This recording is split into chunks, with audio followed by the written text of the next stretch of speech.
Good evening, Tiny Turtle. How are you? I'm good, how are you? I'm doing good. Thank you so much for making the time. You come highly recommended. You come recommended by Oscar, also known as Zigzag, in the GeoGuessr community. Do you want to first explain a little bit about your username, if there's any history and explanation behind Tiny Turtle? Yeah, sure. There's not too much history about it. Well, turtles are my favorite animal, and wanted something that kind of rolls off the tongue nicely. Tiny turtle kind of fits. Yeah. How come turtles are your favorite animal? I just find them quite cute, especially like you see those videos online of them like eating strawberries, or like I've seen ones dancing underneath a tap. It's quite cute. So yeah, I really like them. But you like the tiny ones or the giant ones? Because your username is Tiny Turtle, right? And there are Yeah. so many different types of turtles. I don't know, I think I like, yeah, all of them really. Like even sea turtles and stuff. They're all quite cute to me. Have you been lucky enough to swim with turtles? No, unfortunately not. People can maybe guess from your accent, and also because I said that you come recommended from by Oscar, that you're hailing from down under, don't you? Yes. Yeah, that's true. Do you want to be more specific and where you're from and a bit about your background? I'm Australian. I'm from Perth originally, but I'm living in Victoria now, and I'm currently a university student in Melbourne. Is it possible to ask you what you're studying? I'm doing a Bachelor of Design, majoring in graphic design and performance design. So graphic design is for websites and applications, mobile development, for instance? Yeah. Kind of like branding for companies, that kind of thing. So you're becoming proficient in a specific software like Photoshop or these kind of stuff? Yeah. So basically, majority of the Adobe suite. Nice. How many years of studies do you have? Yeah, so I'm in my final year this year, actually. Okay, so you're graduating in the summer. Yes. I've got a part-time job at the moment that's in graphic design, but not too sure about after uni quite yet. All right. Well, that's interesting. There's so many diverse profiles of everyone I'm interviewing in the GeoGuessr community. You're a bit Yeah. special, though, because you gave me a lot of caveat and saying, hey, I'm not a pro player. But at the same time, you're very involved in the community and you seem to know everybody. You want to tell Yeah. us a bit more about your background with GeoGuessr and what you're up to? Yeah, sure. So, I think most people in the community know, but I got introduced to GeoGuessr through my boyfriend, who is a, I guess, pro player. And so through him, I joined some of the discords, and that's how I got to know most of the people in the community. And since then, you've been participating. You were telling me before the recording, you were telling me that you were very active and you were playing occasionally also in some of the Rainbolt tournaments. But you also helped Trevor, Rainbolt, with some of his geolocating quests, I suppose, images. You want to talk about the tournament first and your involvement in them? I've only played two so far, but for a while I've been like watching them and kind of cheering everyone on during the tournaments. And yeah, I've played two. I mainly just do it for fun, just playing with your friends. It's a pretty nice opportunity to like play GeoGuessr together in a kind of competitive way, because I know most people in the community are quite competitive. But yeah, they're really a fun opportunity to just like hang out together basically. What about the other aspect that you mentioned to me about the geolocating of images that you do with Trevor Rainbolt? You want to talk about that? Because if some of you have not seen this, Trevor Rainbolt sometimes tries to find the location of a random image, and I think he has a number of TikToks and also some of the YouTube shorts on that very topic. One of the first questions I ever get asked when I find a location is how. The second question is, how long did it take? You want to talk about that experience? What do you do precisely when it comes to helping him? He does some of like vines or like kind of fun ones, but he also does ones that are requested by well, basically random people who, most of them are like, they're wanting to find the location of like maybe a deceased family member or something. And I think those ones are really worthwhile to do, because it's really meaningful to these people, and like for them to be able to go to those locations is like really cool. What does your help consist of in particular when it comes to finding these locations? There's like a lot of different ways to go about doing it, but you start off with like using Google Lens, trying to see if there's any similarities in the photo and like anything else online. And like once we've pinpointed like say a city or a specific area, kind of just like it's quite a long process actually, but basically just going on Google Maps, Street View, and like basically just slowly looking until you find the location. So both are almost like a detective job of using tools to try and have a more precise location, and then trying to be very patient on Street View, correct? If I'm hearing Yeah. correctly. Yeah, some of them take a really long time. There's one in particular that we've been working on for I don't know how long, but we still haven't found it, and it's been several months of work. Oh, So wow. yeah, some of them can be quite tricky to find. What's challenging about that one that you're still stuck with? We think it's in San Diego, and well, basically, there's some good pieces of information in the image, but it's quite hard to locate. We know it's in California because of the poles, and we can see like two houses in the image, but the photo's quite old, so like in the current Street View you can't actually see those houses anymore, so it's actually quite hard for us to actually know if we're actually at the right spot or not.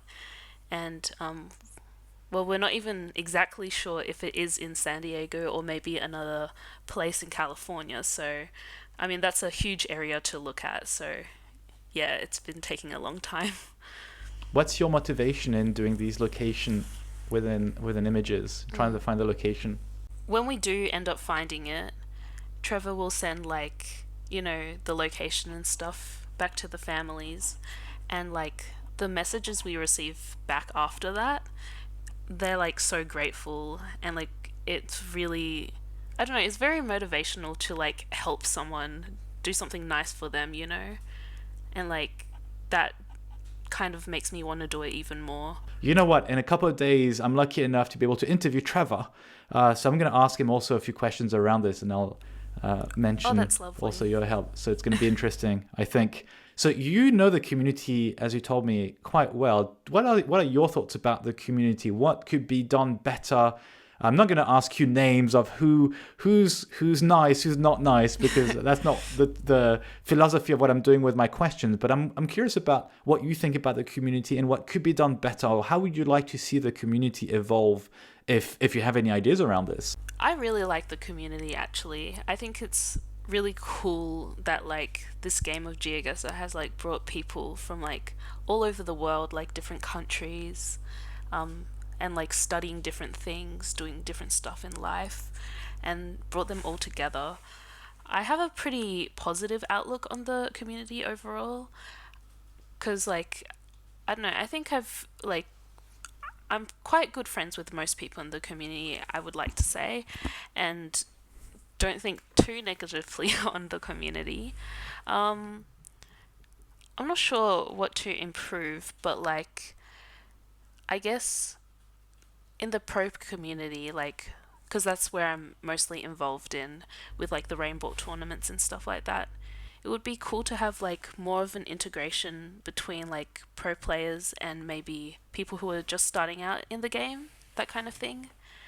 But overall, I'm quite happy with the community, and like everyone in it, they mostly are very nice and supportive of each other, so it's a pretty cool place.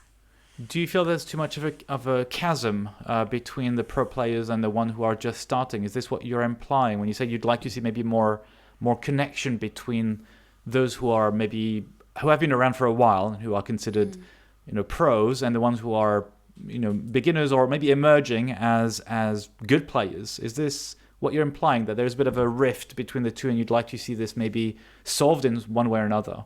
I like the Rainbolt tournaments and how that focuses on the pro players, but I feel like they could also do other things to like maybe combine newer players and older players together to for like more stronger community.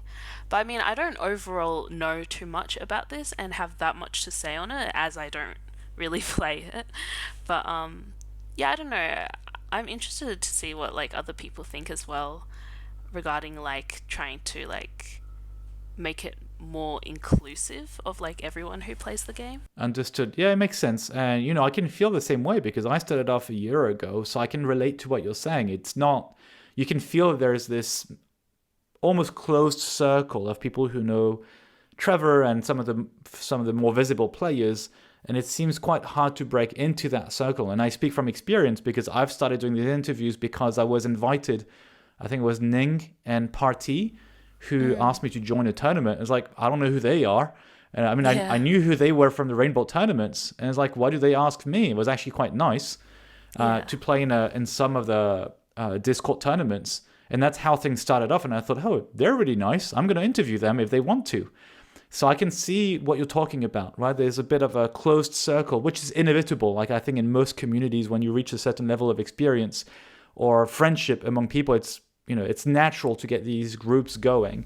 So I think it's a worthwhile question to ask ourselves when you're part of that community. How do you make it more inclusive to make sure you're not excluding people by accident, whether because they're good or, by the way, since I hear you have a feminine voice, I assume, and I could be wrong, but I assume you're a woman. I haven't, seen or heard many women in the GeoGuessr community. So assuming I'm correct, I think that's great, right? I think it's good to have a wide range of backgrounds, genders, geographical backgrounds, and experiences to have a very diverse and inclusive community.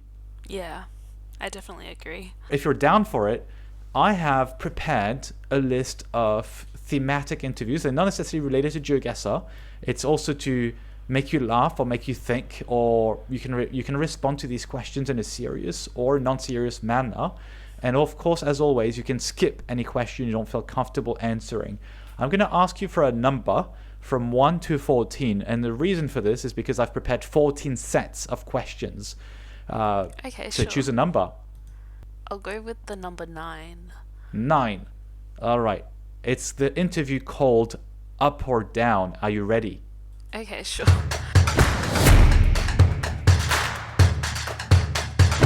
I got 10 questions. It's called Up or Down. Question number 1.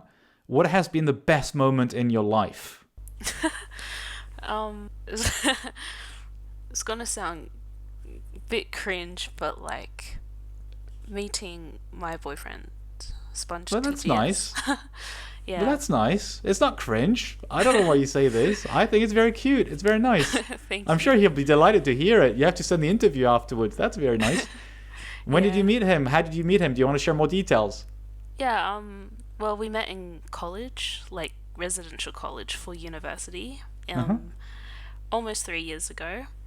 And he's the one who introduced me to the community, as I've mentioned, and stuff like that. Like, a lot of things in my life has changed a lot since meeting him, but like changed in a really positive manner. Oh, that's very sweet. Well, that's very nice. Second question. The theme is up or down. So can you expect the next question? Maybe like the worst or like, Exactly. Yeah. Exactly. What is the worst moment in your life? Probably when my grandfather died. It was a pretty tough time, and also so I'm actually got a Chinese background, so my like extended family live in China, so I wasn't able to see him or go to the funeral, so like that was a bit tough. Yeah. When was that? Was that recent? Yeah, it was actually only a few months ago. Oh, okay. I'm sorry. How old was he? He was 84. Okay. All right. Yeah. But, I mean, it's alright. Difficult moments to deal with. So thank you for responding serious and giving a bit more insight about your personal no life. problem. Do you speak any Chinese? Yeah, I do. So I guess that could help with GeoGuessr when you're when we have, because there's Taiwan and a bit of China coverage, like not too much, but I guess that could help. You have a huge advantage. Yeah, that's true. I mean, Does it ever happen that you need to read the characters when you're helping others for hedging? not really, to be honest. Like, Oh, really? I Okay. my reading of Chinese is actually not very strong Okay. because the Chinese characters are actually quite hard to learn. But yeah, I definitely speak and listen better than reading it. I guess that's a classic thing, right? When you live abroad, speaking with family is usually something that remains, but that reading and writing is maybe left behind a Yeah. little bit. Yeah, I definitely. can see that. Where about in China was your grandfather living? Oh yeah, they live in like southeast in Fujian, if you know. Yep. Yeah. Yeah, a little bit. Yeah, I have not been in that area, but I did visit China a few times. Oh yeah, nice. And I really love it. The culture is very, very interesting. It's fascinating. I mean, so my first trip to China, I actually went from Shanghai and then Hangzhou and then Suzhou and all that area, and then all the way to Xi'an for the Nice. Terracotta Army. Then took a train to Datong, which is more north, and Pingyao, which is on the way. I mean, all the touristic spots, honestly, Yeah. for a Westerner. But I really loved it, and I was pleasantly surprised how all the modern areas are really, really modern. Like I remember the railway stations, the rail station of Shanghai, if I remember correctly, was spotless clean, and really put the railway stations in Europe to shame. And even though I don't speak the language at all, it's actually not too complicated to travel around. So Yeah. I have anyway, I have only good things to say about at least the cultural side and the historical side of China. I'm not going to comment about the geopolitical situation now, but certainly about the culture, it's a fascinating country.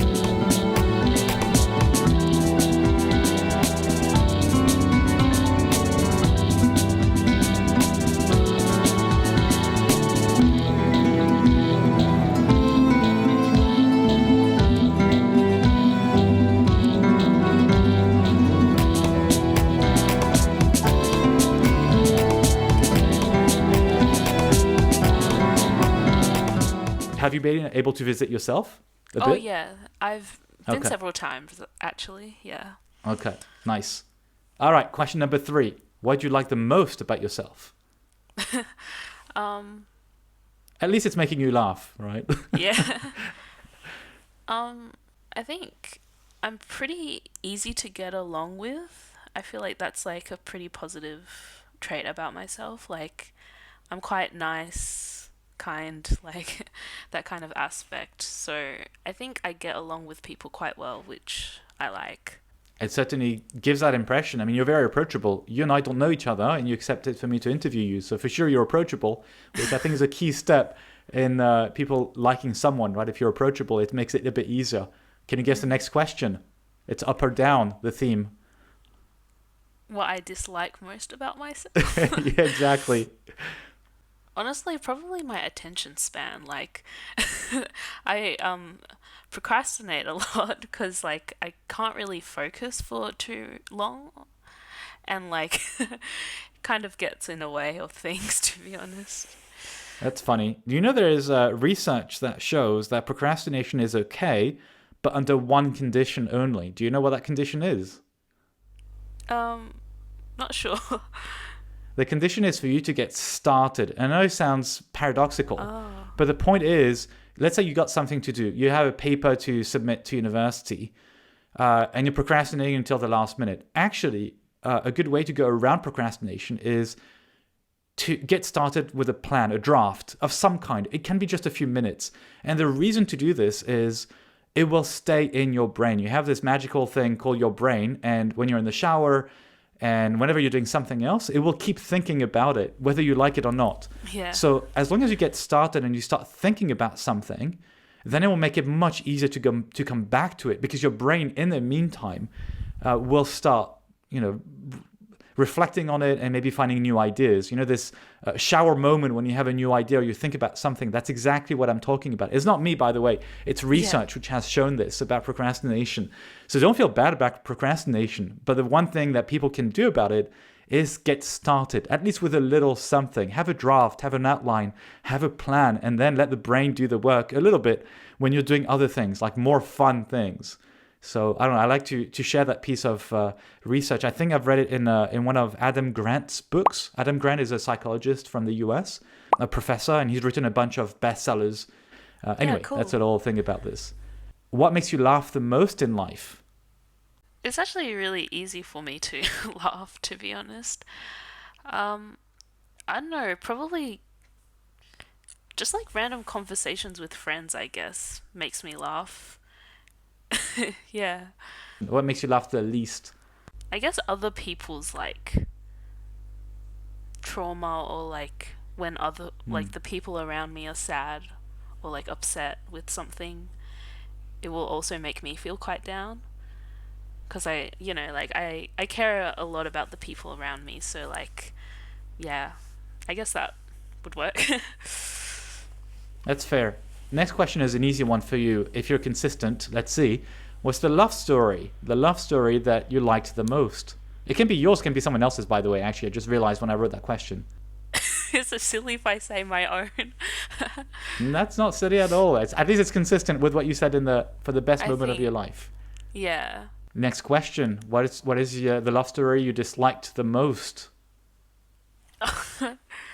Bit funny, but I think like Romeo and Juliet love story, I don't like it. I don't know, it's just like, it's so depressing, you know?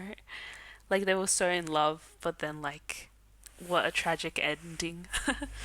Funnily enough, like I've been studying that in uni at the moment. How come you're studying this as part of your graphic design? Yeah, it's like kind of studies? interesting, but I'm learning about set design, like theaters and stuff like that. So like I analyzed the theater production of it in uni. Yeah. So that's the love story that kind of came to mind for me. That's an interesting angle. I haven't thought of that. Question number 9. What is the verbal or written expression that you like or use the most? And I have a little idea about it because I heard you speak a little bit. I swear a lot.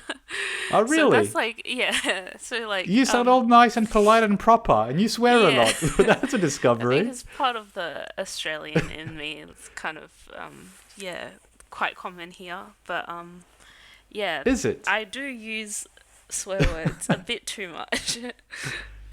Last question. What is the verbal expression you dislike the most in the way you speak or express yourself? I mean, I know lots of people do this, but like, I say the word like way too much.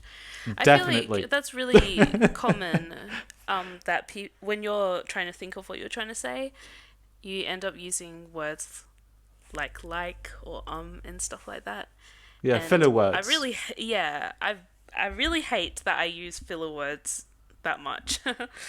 It's good you're conscious, because I was expecting, I wasn't sure if you had noticed, but it was indeed something I would have brought up to you, either for the liking the most or using the most or disliking the most. And you're self-conscious. It's already one step towards maybe improving your elocution, your expression here.